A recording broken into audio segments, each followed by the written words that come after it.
Hello, everyone. Welcome back to Abundant Wednesdays. I'm Shelley Hagan, and I'm with my business partner, Nina McNamara, and we're the Abundant Investors. We're here today to do one of our interviews with good friends of mine, Gwen and Glenn Tewnion from Winnipeg. Glenn and Gwen and I have known each other for a long time. We're really good friends. We started out through real estate investing, got introduced that way. Gwen and Glenn then decided to set up a property care business, which they'll explain a little bit about as well. And they were managing my properties for me in Winnipeg very successfully. And I really appreciate all the hard work they do. So now they have a program called the Wealthy Landlord. And it's to help landlords that are having challenges managing their properties, usually, from afar or even in your own hometown. And they're coaches and mentors, as well as, running this property care business and investors themselves. And they're here to share a little bit about themselves and some tips to help you as real estate investors as you're going forward and managing your properties. So we're going to start off by Nina doing some kicking off, and now here we go. Hi, everyone, and thank you so much for joining us, Glenn and Gwen. I love that name combination, Glenn and Gwen. We actually just met about 10 minutes ago. Yes. And I think we've hit it off really well because we just have that vibe together. And I think anyone who meets you can pick up on that great vibe, that personality. And that's what makes a really great property manager. Because as we discussed before, it's really technically not property managing. It's actually people managing. Anyone can put in slap a paint on and change a furnace filter, but it's really having the quality tenants that makes your portfolio grow and helps it ease up on the paint on yourself. But you guys have been doing this for a while. So you came through at about 2008. I'm a 2009 baby. And so you guys have been growing since then. So what got you started doing the Wealthy Landlord? What made you take that step from just managing your own properties to jumping forward saying, I love this. What can I do more? We have two stories. Gwen will share the first one, and I'll give the second little piece. Go ahead, Gwen. Well, as we were managing one of Shelley's properties here in Winnipeg, we got a call one day from a friend of ours that we had met through a course and said, Gwenny, I need your help. I have 2 properties left in Winnipeg. Can you please help me out? And we're going, no, we don't do that. We don't do that. We have our own properties, and that was it. So that was fine. So he kept at me, and we finally said, okay, we'll take a look at them. So we did take a look at them. One was a 5-plex, and there was only 2 suites rented. And one was to a drug dealer, and one was to a pimp. And my heart just broke because of the fact that there should have been 5 suites rented. So we helped them get those together, and we helped them sell them. And then we realized that, there's a lot of landlords out there that need help, and we just wanted to help. And then the second one. That was just one of the success stories. Now, having our own portfolio and investing in our own rental properties, we decided that we had 5 properties now, a triplex, duplex, etc. in our portfolio, and we wanted to turn over to a property management company because our time could be better spent looking for better deals and more properties. Exactly. However, the challenge that we ran into is the out-of-town owner that we were purchasing a property off of was actually showing us receipts and bills for work that had been done at the property. We had actually taken pictures and forwarded it to the out-of-town owner because we were able to find out who she was, and the property management company was unethical, and they were actually billing the owner for repairs that they did not complete. Yes. As an out-of-town owner, you need to have somebody who you trust and in place to take care of your properties because they're protecting your investment.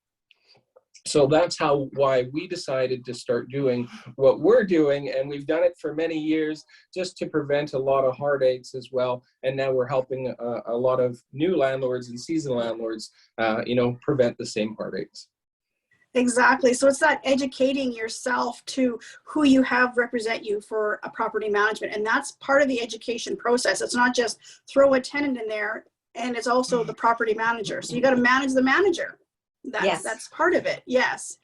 That is, I've heard that a couple times, in the past when I've talked to other investors. So it's very important this whole thing works well together. So you guys have this Wealthy Landlord. Can you guys describe that program and how it can, you know, help accelerate to other landlords and owners? Absolutely. What we did is again, it's all about giving back. We love helping people. And, you know, we've been where a lot of the new landlords are, new real estate investors, where they're starting out. And this is where we are now. And it's all about helping.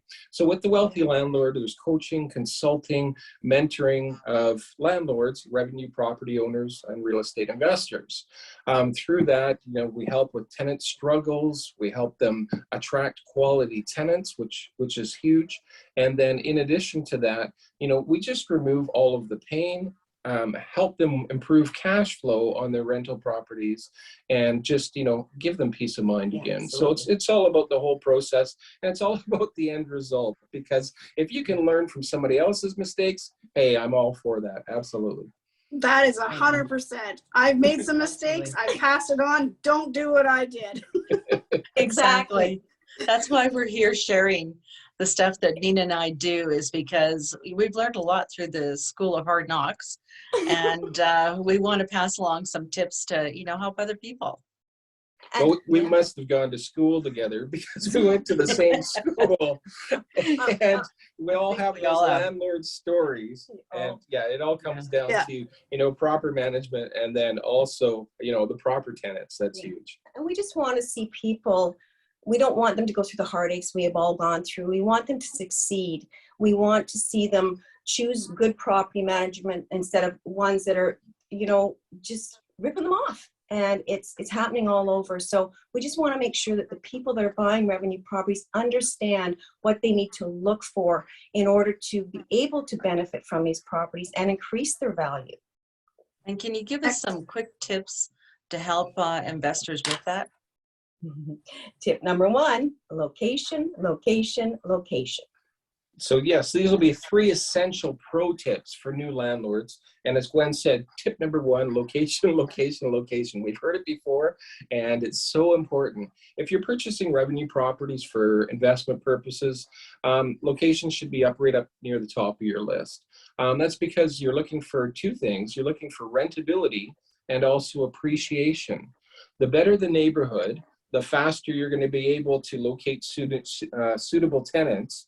You're going to improve your cash flow because you're going to have less vacancy downtime. And you can usually command slightly higher rents in those areas as opposed to less desirable areas, all while experiencing decent appreciation at the same time. So a pro tip within that would be research a neighborhood thoroughly for both livability and also nearby amenities. Amenities are really important. There's anchors, and you're going to be able to rent your property faster. Steer clear of high vacancy neighborhoods. That's generally not a good sign. So that's tip number 1. Tip number 2 is landlord insurance. Now, landlord insurance, that, you know, it's one of those things nobody likes to talk about, but, you know, if you need it, it's there. It's really, really important to protect yourself and your assets from accidents or liability claims. As we've learned many years ago from Shelley, protect your assets. So call your insurance agent. Absolutely. Call your insurance agent, ask about landlord insurance, and just see if it's right for you. They'll be able to provide you with additional information, and you can make an informed decision. So a pro tip on this tip, landlord liability, much like homeowner's liability, protects you in the event of you know, damage arising from ownership of the property. Safeguard yourselves in case you're sued, but make sure to have enough liability coverage to prevent future problems. So that's tip number 2. Now, tip number 3 is tenancy agreements, house rules, and condition reports for rental units.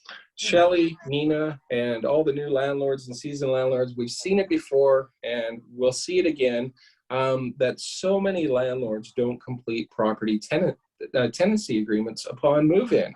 You know, it may be verbal, it may be, you need to have it in writing, and you need to protect Absolutely. yourself. And just so many times, yeah, we see it where that's just not done. We get the calls and, you know, can you help me? Can you help me? I've got this problems with my tenants. Like, okay, can you send us the paperwork? Well, I don't have a tenancy agreement. Yes. That's problem number one. Right. And then also with house rules, you know, have them form, call it a Schedule A, attach it to your tenancy agreement, and have the reasonable house rules laid out there, whether it be no smoking, no pets, additional occupants, whatever it might be. You need to protect yourself, and you need to have it in writing, and you need to have the tenants signing those documents. That's huge. And then the other big one would be completing rental unit condition reports. Do a walkthrough when the tenant moves in. Take pictures. Actually have them sign that. There's proper forms you can get from your local tenancy branch, and use those forms, and complete your walkthroughs. And also, really important, if the tenants are responsible for utilities, take the meter readings, and then make sure they set up utilities in their name, because you don't want that coming back on you to find out that the tenants didn't set up the utilities, and now you've got a big water bill, you've got a big hydro bill, whatever it may be. Right. So those are a couple that's, as Nina might say, it's the tip of the iceberg. There's many more. There's many more tips. So much. There's so much with property management and the people management and the whole scheme of it that, again, this is just not even a fraction of it. There's just so much, the facets, and even just what province you're, you know, got your properties in for landlord tenancy acts and all that stuff like that all takes into consideration. And I'm sure you teach your mentee students, you know, how to investigate that and figure out, again, the location. Do you want to invest in this province or in this province? What's the landlord tenancy act like? So there's just so much information out there, and it's so great that you guys are able to get that information and gather it and guide, you know, investors for that. Absolutely. Go ahead. Yeah, we, you know, that's what we want to do, is we just want to be able to, like say before, you know, just provide people with peace of mind that they know when they bought the property, okay, I know what I need to do to not get myself into trouble or to cost myself money. And it's a peace of mind for people, and it helps them to increase the value and to keep good tenants too. Oh, having somebody you trust is huge, and has your best interests in mind, and then can just help you overcome those challenges. Absolutely. Yes, Amazing. that's great. The awesome tips that you gave today, that was really good information to pass along to everybody. And we really appreciate the fact that you're able to join us here today. We're going to wrap up the call at this particular point in time. Nina has a point she wants to mention. One more question. How does everyone find you? If our listeners want to reach out to the Wealthy Landlord, how do they find you? Email, website, telephone number, if you want to give it. How can we find you guys? Great question, and thank you, Nina. So email would be thewealthylandlord@gmail.com, all one word, thewealthylandlord@gmail.com. You can also go to thewealthylandlord.ca. That's our website. And then we're also working on our US websites right now. And if you wanted a phone number, you can reach us at 204-698-5644. And if you do have to leave a message, we'll get back to you within 24 hours. And we want to see you succeed. All right, sounds good. We'll provide that information as well in the post when we post it on social media, so people can find you as well. So again, thank you so much for your time today. We're going to wrap it up here, and want to wish everybody an abundant day today, and everybody have a great rest of your week. Take care, everyone. Thank you. Bye for now.